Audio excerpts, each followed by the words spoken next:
If you're hearing this message, I wanted to thank you again for taking this job. I needed this position filled on very short notice, and your application couldn't have been more perfectly timed. My name is Henry, and like I informed you earlier, you will be receiving pre-recorded messages from me whenever you start a new shift. These messages will be used to help guide you through the week, or at least until you get your bearings. The building you're currently in is a storage facility which holds relics from a once popular children's pizzeria chain. The last pizzerias in this chain have been closed for a while now, and most of the objects in this building are even older than that, so this place has gone unwatched for quite some time. Regardless, all the equipment inside the building should still be suitably functional. Now, I'm afraid this job won't be as simple as sitting around in your office and checking cameras. This building houses several decommissioned animatronic animals that once entertained children in those aforementioned pizzerias. Despite all the money that was poured into them, they were scrapped due to perceived malfunctions. I had my gripes about this choice, but regardless, they have been stored here for a while now. For most of that time, they've been gathering dust. However, lately, I've been seeing signs of activity inside the building. I have reason to believe that someone has been tampering with the decommissioned animatronics and is attempting to reactivate them. Now, I don't think you'll have to worry about encountering whoever has been tampering with the animatronics during your shift. You should be more worried about the animatronics themselves. These animatronics were designed to freely walk around the building and entertain guests, and if someone has been actively tampering with them, it's likely that they'll be walking around the building during your shift. Now, I'm not sure what changes have been made to their AI, and that means I don't know how they'll react to the sight of you.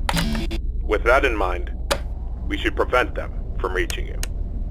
You have a few tools at your disposal to help make it through your shift. You have been provided a camera panel that lets you remotely access all the building's cameras. Use these cameras to keep an eye on the animatronics and ensure none of them are moving. There is a separate set of cameras placed inside the air vents of the building. In your office, to your right, is a building status panel.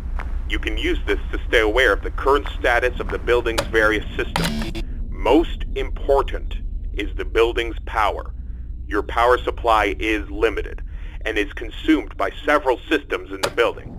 Your cameras do not consume additional power, as they run on a separate, unrestricted supply.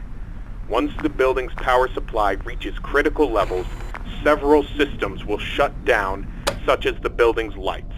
With this in mind, you have also been provided with a flashlight to help illuminate the dark corners of your office. Your flashlight has its own separate battery, which is obviously unaffected by the building's power. In addition, you have been provided with a mask of one of the pizzeria's mascots. The animatronics in this building were once outfitted with advanced facial recognition software. If they get close enough to see you, you should keep them from recognizing you as human. Now, I'm not sure if the facial recognition is still functional on each of the animatronics, and it's not impossible that the mask won't work on any of them. But regardless, if any of them have their old facial recognition software still in use, the mask should protect you from them. Assuming the mask doesn't work, you have a few other options to protect yourself. You have an air vent that runs through your office. In the event that something undesirable were to crawl through it, you can close its opening to your office using a button. Keeping this closed does drain power, so don't leave it shut longer than you need to. I know it's a fairly makeshift solution, but I only had so much time to install it before your first shift. This should be all the information you need for your first night. Remember, your shift ends at 6, and at that point, you are expected to leave. Do not stay any longer than you need to. I'll have another message for you recorded before your next shift. Good luck. End message.